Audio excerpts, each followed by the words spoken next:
Once again, good morning, everybody. I am Juan Sebastián Ordóñez from DANE Colombia. Today, I have the pleasure to share our experience in the statistical use of administrative records in the context of labor market indicators. First of all, I want to tell you about our context of the statistical use of administrative records. There is an enhancement in one of DANE's objectives for the 2018-2022 period. Then the presentation objective will be twofold: specific cases in which we enhance the intersectional analysis, for example, in gender gap, and sectorial analysis, for example, the cultural economy. And the second one is the use of admin data that have the goal to complement the Great Integrated Household Survey, for which we would be looking at the use of variables and the use of a predictive models that carry out an imputation of the informality status of the workers, and to quick present an exercise, an recently exercise that was carried out to calculate the monetary poverty rates for 2020 using the household survey and admin data. Moving forward to our context, even though in the last years DANE increased the use of administrative records, the pandemic has highlighted some innovation opportunities as well as some challenges, such as the change of data collection mechanism in the household survey. It was evident the need of use external sources that allow us to check the validity of the information, or in some cases, use them to complement the available information. For example, create indicators for monitoring the enterprise strategies to preserve labor relations during the lockdown period. In this way, we identified the Social Security Register, PILA, provides timely and granular information for better understanding the pandemic adjust mechanisms by the enterprises in the formal sector, since PILA includes all transactions of social security contributions like health and pensions, and this information allows us to identify the employer-employee relations. Additionally, in this register, we can see the holidays and the contract suspensions as novelties.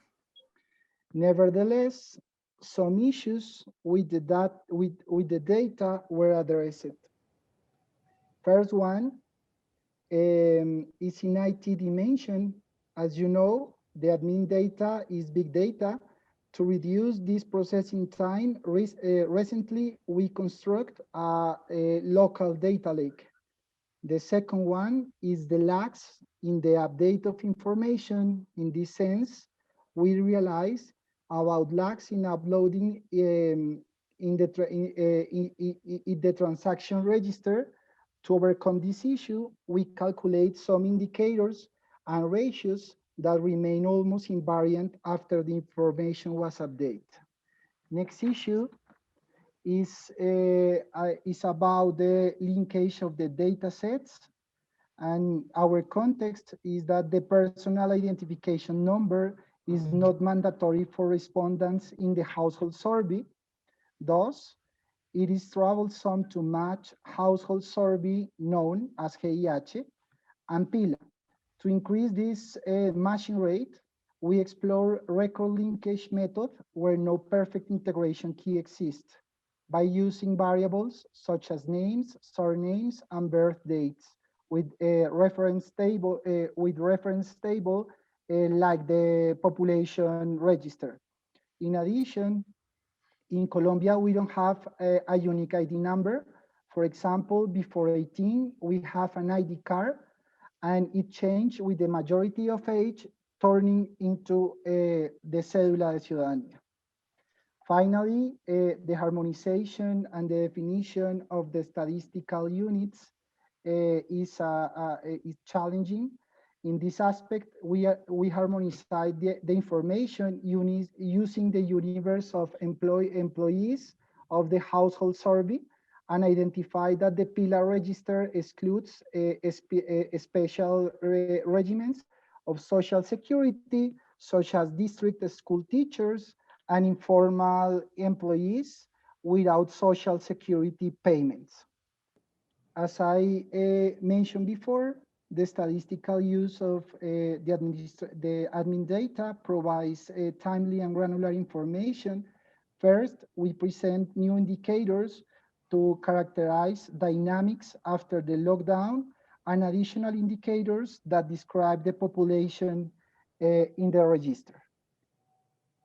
Here we present the results of ratios about holidays and contract suspensions for better understanding the pandemic adjust mechanisms by the enterprises in the formal sector. You can see in this graph, we can see the ratio between the use of these events, holidays and suspension contracts in 2020 compared to their value in 2019, controlling by the size of the market in each year. It shows how the enterprises in Colombia increased the use of vacations and the contract suspensions at the beginning of the lockdown.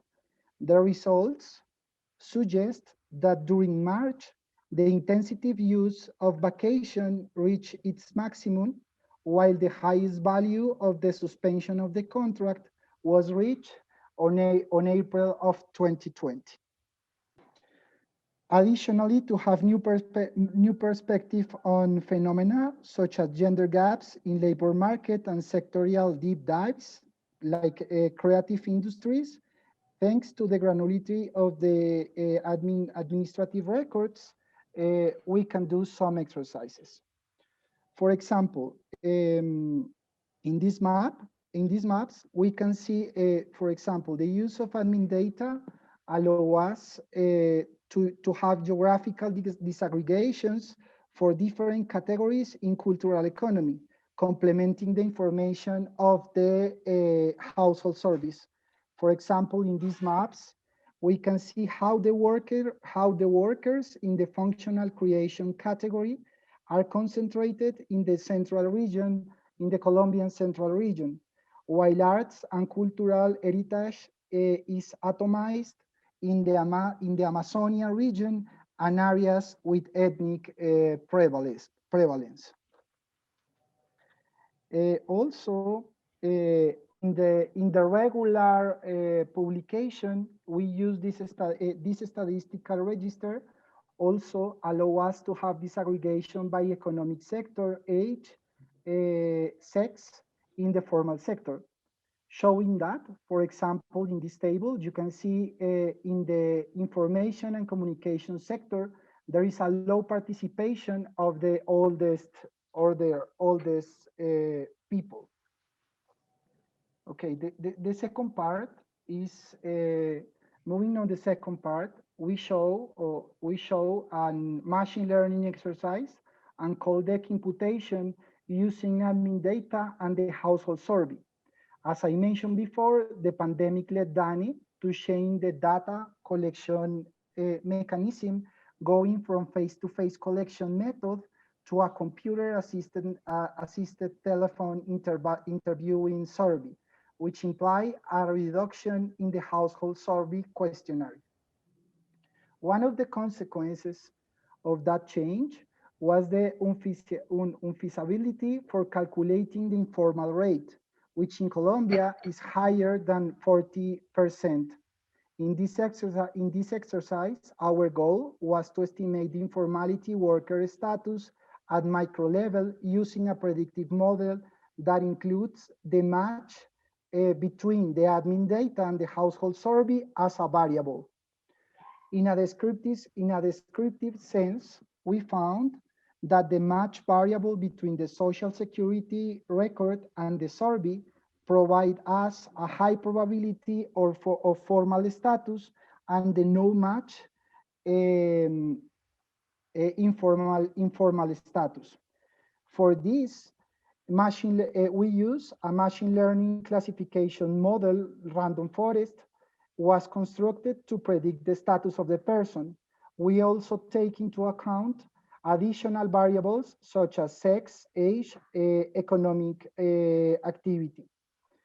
The results show that the match variable was within the top 10 of the classificatory variables.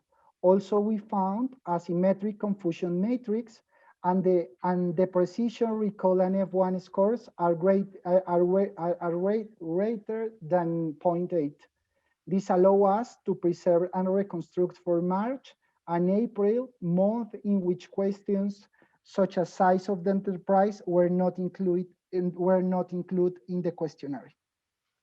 In the second exercise, we were tasked to evaluate the possibility of using admin data for a codec imputation of household income sources, specifically pensions and government allowances.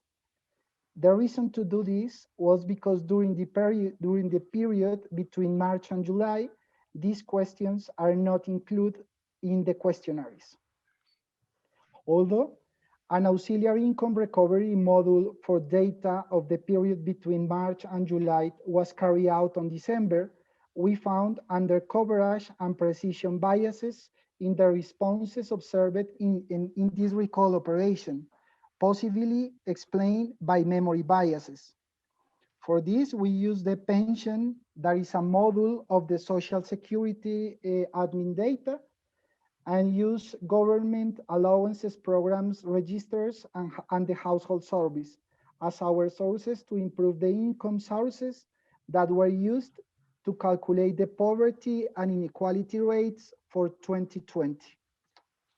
This was a challenging process from a methodological perspective, which was benefit from the technical expertise of our general director and the experts from the Poverty Committee, which is composed of academics, members of national institutions and international organizations.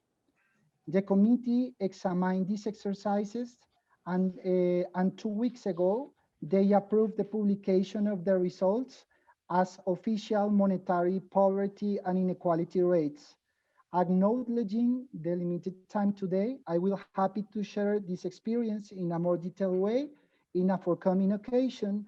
Thank you very much, and I look forward to your comments and questions.